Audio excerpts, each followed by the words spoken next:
Hi, my name's Alex, Alex Torres. I have the phone right in front of me and the laptop just here in the background, just in case I need my paper or any notes on the side. Um, the oh, well, the most important piece of information that I have on my paper, the second one. Well, the thing I'd like to talk about the most is probably just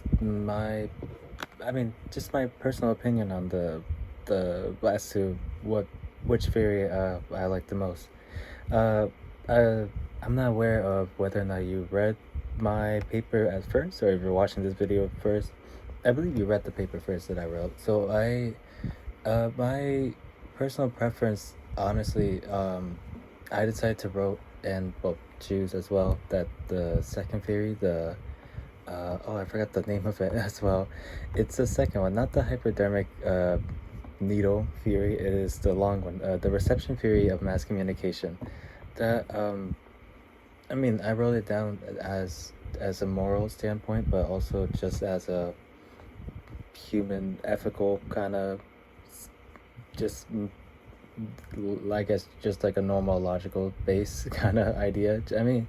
I don't know. I kind of see it as just like a more like I guess is a more like human theory as it gets, if that makes any sense. Like it's just to me, it just makes sense in a way. But I never really appreciate or like the the idea of an authoritarian or like a very uh pushy kind of governmental style where you can only think of a certain way, or like you can only do a certain way, or there's no freedom in between this or that, where there's just only um, one option and one option only.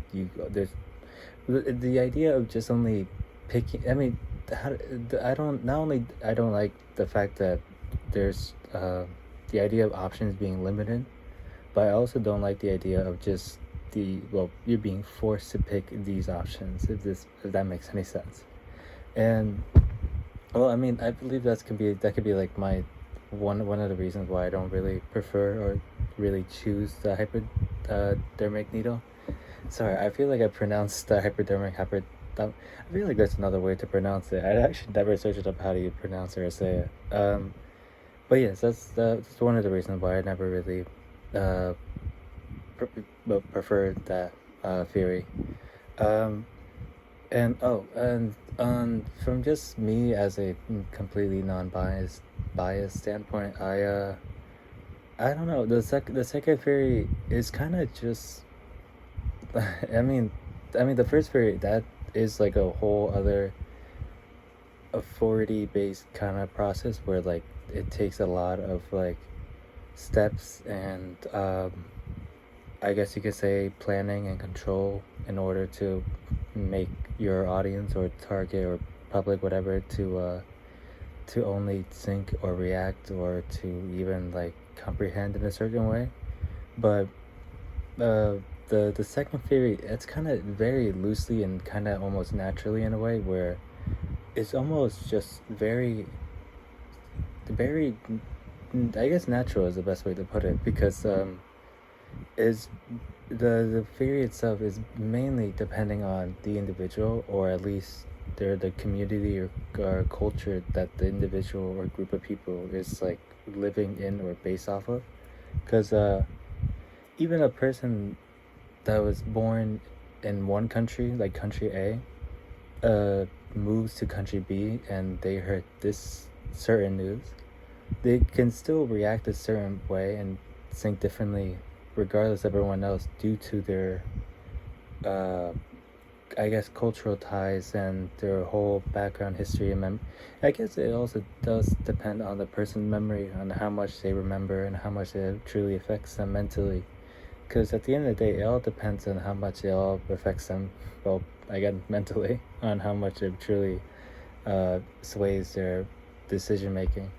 But yeah, it's at the end of the day, I think it's the second theory is more.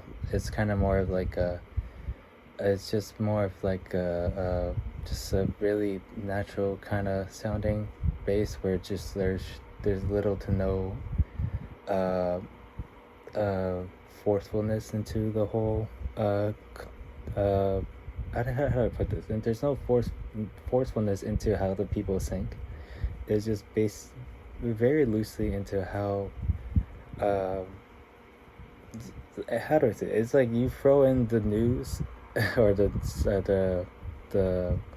you throw in the piece of information that the individual or the group of people would react to, and then they would go for themselves into how they should react or they should think off of, because it's all based on their age, their belief, culture, their sometimes it can even be influenced by other people, by societal pressures, by either their friends, by like even peer pressure, or by just seeing other people and how they react, and they should probably react a different way as well. It's all very, again, very realistic in a way, because I believe, I mean, at least in this, I guess, I suppose every country is a little different. So I suppose here in the United States, I think it's a very American thing that we have a very society that's very close to the reception period of the mass communication. I don't know. Again, to repeat, I think it's a really realistic and morally correct kind of choice or prefer theory if I were to pick one of the two. And this is the end of the video. I don't remember. I don't know how I had it to end it, but this is this is the end. Thank you for watching.